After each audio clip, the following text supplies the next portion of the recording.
Hey everyone, welcome back to our channel. Today, we're tackling a tough but important topic: recognizing toxic traits in yourself and others, and how to break free from the cycle of toxic friendships. Toxic relationships don't just happen, they're often the result of patterns and behaviors we're not even aware of. But by identifying these traits and addressing them, we can build healthier, more fulfilling connections. Let's dive in. What is a toxic friendship? First, let's define what a toxic friendship looks like. Unlike healthy friendships, toxic ones often leave you feeling drained, anxious, or devalued. Psychologist Dr. Lillian Glass describes toxic relationships as any relationship where one person feels consistently unsupported, demeaned, or attacked. This can show up as manipulation, guilt-tripping, constant criticism, or even neglect. Here's a simple example. Imagine a friend who always makes plans but frequently cancels at the last minute, leaving you feeling like an afterthought. Over time, this kind of behavior can erode trust and respect in the relationship. Recognizing toxic traits in yourself. Now, let's talk about the harder part: recognizing toxic traits in ourselves.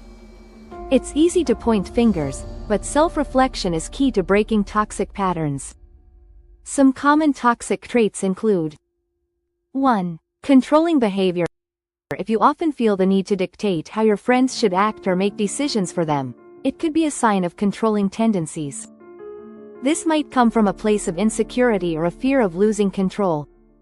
2. Passive aggressiveness. Do you avoid confrontation but still express dissatisfaction through subtle jabs or sarcasm? This can create tension and confusion in friendships. 3. Emotional dumping. Sharing is essential in friendships, but consistently offloading your problems without giving space for your friend to share theirs can make the relationship one-sided. A study published in the Journal of Social and Personal Relationships found that people who recognize and address their own toxic behaviors are more likely to maintain lasting, positive friendships. So, don't shy away from self-reflection. It's a sign of growth. Recognizing toxic traits in others. Next, let's discuss how to recognize toxic traits in others. While no one is perfect, repeated patterns of harmful behavior are red flags. This might include guilt-tripping or using emotional blackmail to get their way. For example, a friend might say, "If you really cared about me, you'd cancel your plans and hang out with me." A little friendly competition is normal, but constant comparisons or undermining your achievements can be toxic. A toxic friend might ignore your boundaries, whether it's constantly showing up uninvited or pressuring you into things you're uncomfortable with. Dr. John Gottman's research on relationships emphasizes that healthy friendships require mutual respect and clear boundaries. If these are consistently violated, it's a sign of toxicity. The psychology behind toxic patterns. But why do these toxic patterns form in the first place?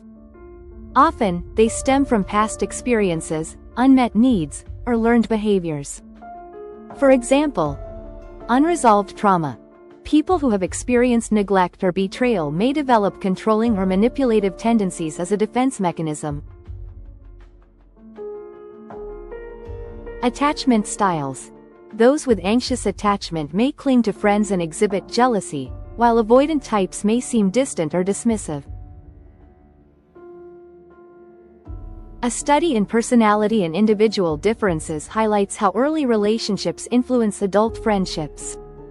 Understanding these roots can help us approach toxic traits with empathy while setting firm boundaries. Breaking the cycle of toxic friendships. Now, let's talk solutions.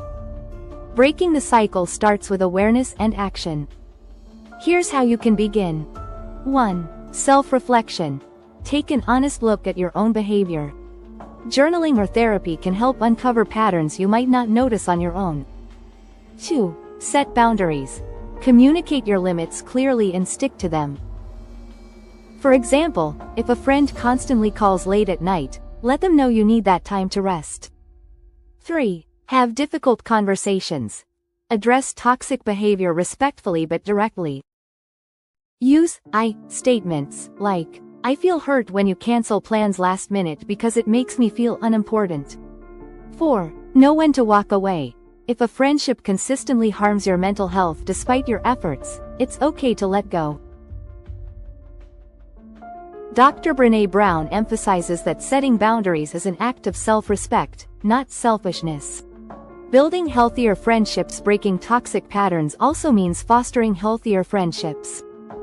Here are some tips. 1. Practice active listening.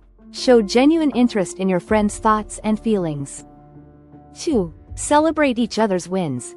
A good friend lifts you up, not tears you down. 3. Be reliable. Keep your promises and show up when it matters.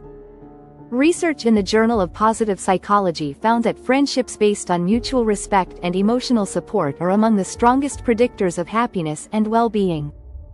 Conclusion: toxic traits don't define us, they're just patterns we can choose to break. By recognizing these behaviors in ourselves and others, we can create friendships that uplift and inspire us. What's been your experience with toxic friendships? Have you worked to overcome toxic traits in yourself? Let's talk about it in the comments. Don't forget to like, share, and subscribe for more psychology insights. Until next time, take care and keep growing.